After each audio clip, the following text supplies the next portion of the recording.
దేవుని నామానికి మహిమ కలుగును గాక. నా వీడియోలు చూసే మీకు అందరికీ దేవుని నామాన్ని బట్టి మీకందరూ గొప్పగా ఆశీర్వదించాలని దేవుడు మనసు పూర్తిగా కోరుకుంటున్నాను. ఎన్ని రోజులు ఎందుకు మాట్లాడలేదు అంటే నా కొడుకు కొంచెం మంచిగా లేకుండే, అందుకే నేను మాట్లాడలేదు. యేసు ప్రభు మిమ్మల్ని మీ కుటుంబాన్ని దీవించి ఆశీర్వదించుగాక. మహా గొప్ప దేవుడు ఆయనే, అంతా ఇంత కాదు. నేను ఎంతగానో నా బాధలన్నీ మీరు ఇంటుళ్ళు. నేను ఏమేమి కష్టాలు పడ్డానో మీ ముందటికి నేను తీసుకొచ్చిన నా హృదయాన్ని నా దేవునికి ఒప్పచెప్పిన, నా మనసును నా దేవునికి ఒప్పచెప్పిన, దేవునిలో ఆనందించుతున్నా, దేవునిలో సంతోషించుతున్నా. దేవుడు తప్ప ఈ భూమి మీద అన్నీ వ్యర్థమైపోతుంది. దేవుడు ఒకరోజు నాతోటి ఏమని మాట్లాడిందంటే, ప్రార్థన చేసుకున్నాక ఏకువ జామున లేచి నేను ప్రార్థన చేసుకుంటా, 4:15 లేచి నేను ప్రార్థన చేసుకుంటా. నేను 5 గంటల వరకు నేను ప్రార్థన చేసుకుంటా. అర్ధగంట సేపు దేవుని పాదాలు పట్టుకొని తండ్రి అందరి కోసం ప్రార్థన చేస్తా, దేశం కోసం ప్రార్థన చేస్తా, దేశ నాయకుల కోసం ప్రార్థన చేస్తా, నా తల్లి గర్భాన పుట్టిన సంతానం కోసం ప్రార్థన చేస్తా, నా రక్త సంబంధికుల కోసం ప్రార్థన చేస్తా, దేశం కోసం ప్రార్థన చేస్తా. పగడాల ప్రవీణ చనిపోయిన ఆయన కోసం ఎంతగానో మస్తు దేవుని ముందట బాగా ఏడ్చిన. అంత గొప్ప సేవకుని మా మధ్యలో లేకుండా ప్రభువా నాయన అన్ని దేవులు మింగేసిల్లు ప్రభువా అని దేవుని ముందట ఎన్నోసార్లు ఆయన పాదాలు పట్టుకొని నేను ఏడిచిన. అంత గొప్ప సేవకుడు దొరకడు రాడు, అంత గొప్ప సేవకుడు ఆయన.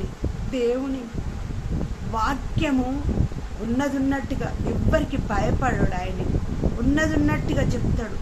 ఆయన చనిపోయినాక ఆయన వాక్యంతో ఆయనతోటి నేను ఎన్నో ఆయన మాటలతోటి నేను ఎంతగానో దేవునిలో బలపడ్డా. అంత గొప్ప సేవకుడు ఆయన. మాటలు ఒక్క మాట కూడా అది వ్యర్థంగా పోవద్దు. అవి ఎంతో విలువైన మాటలు, ఎంతో మందిని బలపరిచే మాటలు. చచ్చిపోయిన శవాన్ని యేసుప్రభు అలరాజు ఎట్లా లేపిండు ఆయనను, అట్లా ఆయన మాటలు అంత బలంగా ఉన్నాయి. అంత గొప్ప సేవకుడు మన మధ్యలో లేకుండా అదే నా బాధ. ఎంతగానో ఇప్పటికీ ఆయన వాక్యం ఇప్పటికీ నేను వింటా.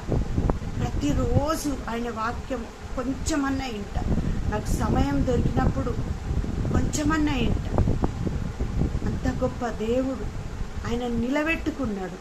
ఆయన ఉన్నట్టు చెప్పిండు.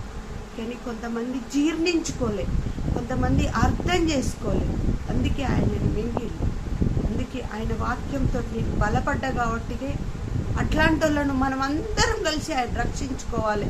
ఇంకెవరన్నా ఉంటే, ఇంకెవరంతా అంత బలంగా దేవుణ్ణిలో నాటబడితే అట్లాంటి వాళ్ళు మనం అందరం కలిసి ఏక ఆత్మతోటి ఏక శరీరంతో దేవుడు ఎట్లయితే చెప్పిండో ఏక ఆత్మతోటి అట్లాంటి పాస్టర్లు ఎక్కడున్నా మనం రక్షించుకోవాలి. మన వంతు సాయం మనం దేవుని కోసం ప్రాణం పేయ వరకైనా ఉన్నా నయమే, పోయినా లాభమని దేవుని వాక్యంలో ఎట్లున్నదో పోయినా దేవుని కోసమే పోవాలి, ఉన్నా దేవుని కోసమే మనం బతకాలి. అంత గొప్ప దేవుడు లేడు, ఆయన ఒక్కడే. భూమిని సృష్టినిచ్చింది ఆయనే, ఆకాశాన్ని సృష్టించింది ఆయనే, సమస్తము సృష్టించింది ఆయనే. నాకు తెల్వక ఎన్ని రోజులు రాళ్లకు రప్పలకు అక్కర్లేని విగ్రహాలకు అలా జీవం లేదు మొక్కిన నేను. అసలైన దేవుడు ఎవరో తెలుసుకున్నా నేనేమైపోయినా పర్వాలేదు, కానీ దేవుని నామానికి మహిమకరంగా నేను బతకాలని నేను గట్టిగా నా కుటుంబాన్ని నేను దేవుని కోసం నిలబడాలని నేను నిర్ణయించుకున్నా. నా రక్త సంబంధికులు ఎవరో ఏమనుకుంటారని నేను అనుకోను. ఎవరేమనుకున్నా అది నాకు అనవసరం. నా దేవుడు నాతో ఉన్నాడా, నా కొడుకును నన్ను దేవుడు చూస్తుండా, దేవుని నామానికి మహిమకరంగా మేము జీవిస్తున్నామా లేదా అన్నదే అది నాకు. అంతే నేను తెలుసుకో, అంతే బతకాలనుకుంటున్నా, అట్లనే బతుకుతా. దేవుడు ఎన్నెన్నో గొప్ప కార్యాలు చేస్తుండు. పాపం నుంచి విడిపించిండు, మమ్ముల శాపం నుంచి విడిపించిండు, చేతబల్లకెళ్ళి విడిపించిండు, అనారోగ్యంకెళ్ళి విడిపించుండు. దేవుడు ఎంతగానో మమ్మల్ని దీవించుతుండు, ఆశీర్వదించుండు. ప్రతి ఒక్కరు దేవుని తెలుసుకోవాలి. ఏదో మన వేరే దేశాలకెళ్ళి, ఇతర దేశాలకెళ్ళి, ఇంగ్లీష్ దేశాలకెళ్ళి వచ్చిండు అని ఎంతోమంది హేళగన మాట్లాడుతుండు. ఆయన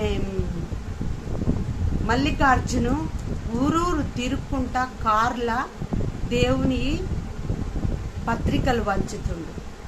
మన దేవుడు కాదు, ఇంగ్లీష్ దేవుడు అని మాట్లాడుతాను. ఇంగ్లీష్ దేవుడు అయితే ఇంగ్లీష్ రాజ్యం పోయి కోట్ల కొద్ది డబ్బులు సంపాదించుకొని ఇంగ్లీష్ దేశంలో ఎందుకు పోయి బతుకుతుళ్ళు?